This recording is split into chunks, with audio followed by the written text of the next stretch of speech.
আছো তোমরা দুজন? ক্ষুধা লাগছে? দাঁড়াও দিব। কিন্তু তোমরা কেমন আছো? ডলা ধূসর 1 মিনিট অপেক্ষা করো, একটু লাইনে থাকতে হবে, না হলে তো হবে না। ওরে বাবা রে, কি সুন্দর লাগছে মাশাআল্লাহ। দাঁড়াও দাঁড়াও দিচ্ছি। এই যে এই মাছগুলো শুধুমাত্র আমি ওদের দুইজনের জন্যই নিয়ে আসি, কারণ কি ওদেরকে ভাত দেওয়া যায় না এভাবে, উপর থেকে কি ছিটিয়ে ছিটিয়ে ভাত দেওয়া যায়? দেখা যায় পরে ওরা কিছুই খেতে পারে না। তাই আমি ওদের জন্য এই মাছগুলো রাখি, এই মাছগুলা ওদেরকে দিব, ওরা খাবে। প্রতিদিন এরকম 3টা করে মাছ এক একজন খেলে আল্লাহর রহমতে আর ওদের।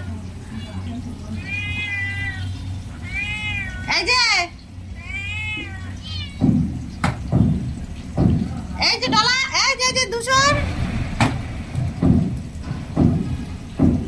তোমরা খাবে আর আমার জন্য দোয়া করবে।